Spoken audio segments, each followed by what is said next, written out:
Welcome to another episode of Memphis's Talk Wrestling Show. Memphis's only talk wrestling show, episode 19. I just got finished watching Night of Champions. Once again, WWE, I applaud you. Another great pay-per-view. Excellent, excellent, excellent. First match, Air Boom versus R-Truth and Miz. It was exactly, how I figured it would be. I actually started to say that maybe Miz and R-Truth would win, but in the back of my mind, I knew that Air Boom would walk away with the tag team title, and I'm glad that they did because they need to continue to build them as top faces of the tag team division. With these new tag teams potentially coming in within the next month.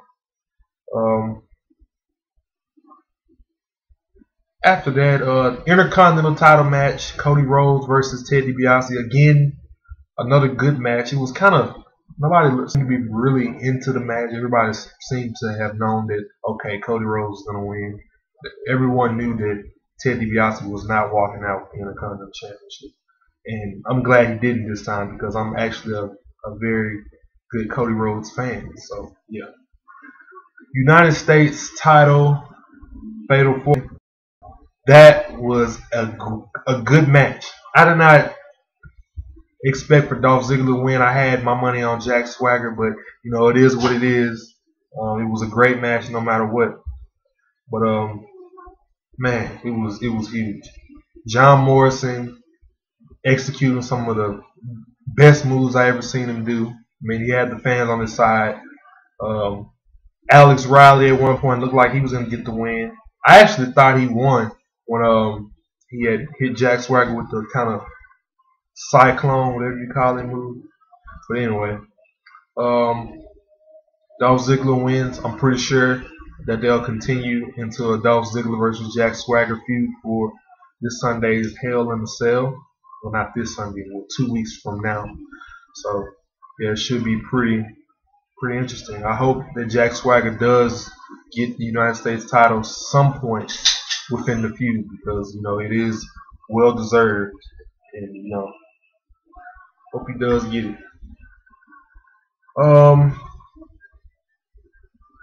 Let's see, Divas Championship match. I was kind of upset about this, but I do understand why Beth Phoenix didn't win because here lately the WWE has been trying to build Kelly as a dominant diva, a dominant face. I've also been hearing that Kelly is set to turn heel.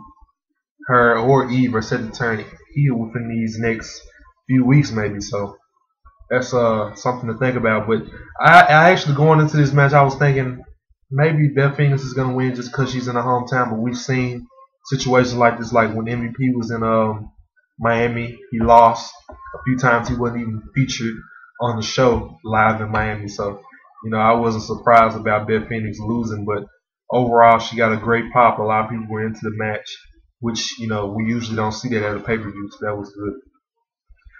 World Heavyweight Championship match. Mark Henry finally gets the World Heavyweight title. I am 100% for that because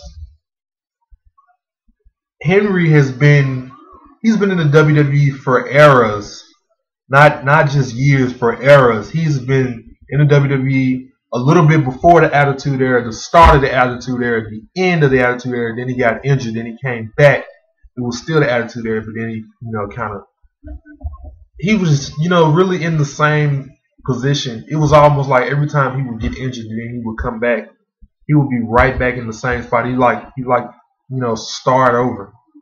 It was almost like he was a new wrestler because they sort of repackaged him a lot. Because you remember he came in, he was just billed as this Olympian, world's strongest man or whatever, and he always kept that same gimmick, but it was sort of a different variation of it. Then he was Sexual Chocolate, and after that he left, he came back, he was just the world's strongest man gimmick once again, and then after that he just turned heel. He had Teddy Long as his manager.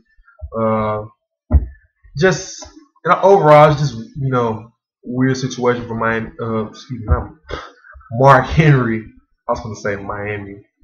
I was talking about Miami earlier. But anyway, Mark Henry, great to see him as World Heavyweight Champion. I hope that he does indeed keep the title for a long time because he can have some great feuds.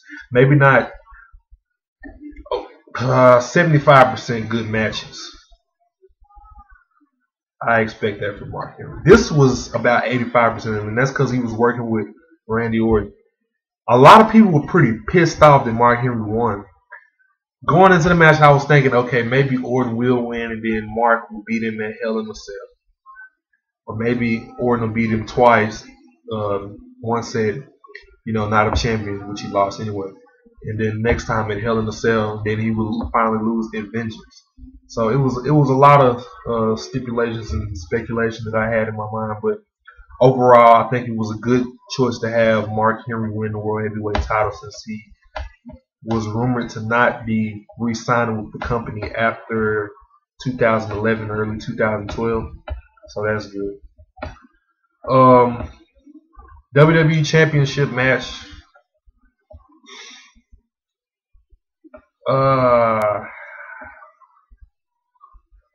It was predictable. I figured John Cena would win. WWE obviously did not, see much in Del Rio, with him becoming WWE champion. I mean, you can kind of tell they didn't. I mean, even when he got his visa cleared and he was back, he still wasn't even competing. It's almost like WWE had lost hope in Alberto Del Rio. But I'm sure he's going to get back in that world title picture. I'm sure he's going to remain in that world title picture as well. But as of now, John Cena is once again WWE champion, which defeated the whole promos and the whole purpose of CM Punk doing a shoot on John Cena a while back. So I don't know. Maybe they're just trying to build more towards The Rock versus John Cena. John Cena could keep that belt all the way until WrestleMania. That would really suck for the WWE title division. But it is what it is. John Cena won. And,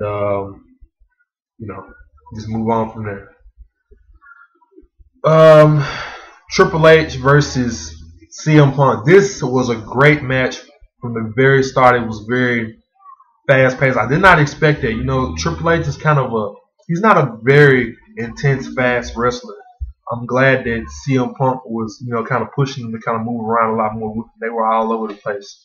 In the ring, outside of the ring, in the crowd, on the Titantron, everywhere. It was just great. It reminded me of some of those Stone Cold versus Triple H matches, where they were all in the crowd or whatever. It was like on that level. And then it got kind of weird. I expected for R-Truth and The Miz to do some kind of interference, but the way everything played out at the end of the match, it was just so weird. Like, it wasn't like what they thought. Okay, first, R-Truth, The Miz, they come out there, they beat up CM Punk and Triple H, they do their finishers on him, and then they take out the referee because, Triple H got the shoulder up. And Triple H and CM Punk get up and they kick the R-Truth and The Miz's ass, and then they throw him out of the ring. And John Laurinaitis is awkwardly outside of the ring waiting for the next move or whatever. And then Kevin Nash comes out of the crowd like I thought he would. Then he's, just takes out Triple H and CM Punk. And then he does this. He's beating him up. Then all of a sudden, he's about to put Triple H through a table. And Triple H hits him with a sledgehammer.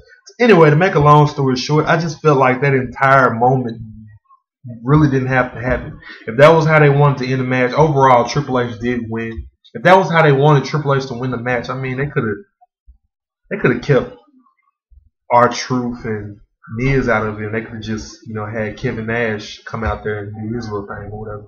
But it was just weird. Like, it wasn't originally planned for that, end segment. But I don't know. A lot of people were really hoping that it was going to be some type of united faction coming together like a new NWO. But once again, we're wrong. But the WWE is doing great with keeping us on the edge of our seats with our thoughts and wonderings of what's going to happen in this new era, as they're calling it. So overall, good pay-per-view. I look forward to Hell in a Cell, even though I'm sure it's not going to be good because you only have 2 weeks to build for it. So, yeah, same thing happened last year. So, yeah. In other wrestling news, an exclusive on Kevin Nash's status for WWE Raw tonight. Kevin Nash, who returned at tonight's WWE Night of Champions pay-per-view, is not expected to be at Raw tonight. No word on what future plans WWE has for Nash, but we will continue to update this story as more information becomes available. I kind of figured he wouldn't be there tonight because, I mean, he was hit with a sledgehammer and was pretty knocked out. I don't know if they're, playing that into the storyline if he's just not there for some other reason. But I'm actually looking forward to Raw tonight. I really don't expect much to come out of Raw because, I mean, you saw the pay-per-view. Questions were answered. It's not going to be any big surprises, I don't believe. It was overall, like I said, it was a pretty good pay-per-view. And one thing I noticed, there was a lot of controversial posters in the audience. Like, I saw a post, it was like, I think it said, "I wish Benoit was here, like alive or whatever." I was like, whoa. And the WWE camera crew, they kind of quickly moved the cameras away from that fan who had that poster. I thought I was kind of taken back by that. I didn't expect, we kind of moved past Chris Benoit, so it's not easy to expect, even in Buffalo, New York, not easy to expect a Benoit poster in the crowd. I'm actually surprised that WWE officials didn't take the poster like they usually do, like they did with Zack Ryder. People bring the Zack Ryder posters to the arena or whatever. But overall, that's pretty much it that I want to talk about.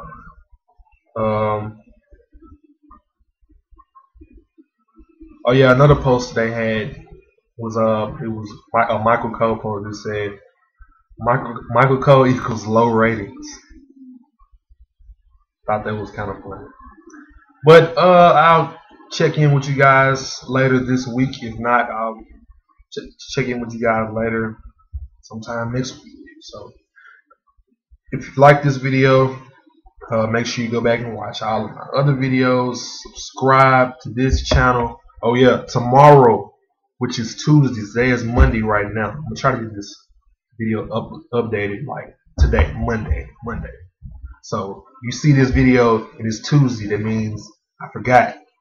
But tomorrow, new mixtape coming out that is produced by me. I produce all the songs, all the tracks and everything on there. It's called the Sir Cooper's Insidious album. You can go over to my other channel, DJQ93. You can listen to a full-length snippet of each track on the CD. If you like it, go download it. It comes out midnight, which will be early Tuesday morning. So peace out, subscribe, tell people about me, tell them to come watch nigga DJQ2WM, man. I'm making moves here. Nah, I'm just having fun doing videos. And appreciate you guys for watching. Make sure you subscribe once again. I'm out.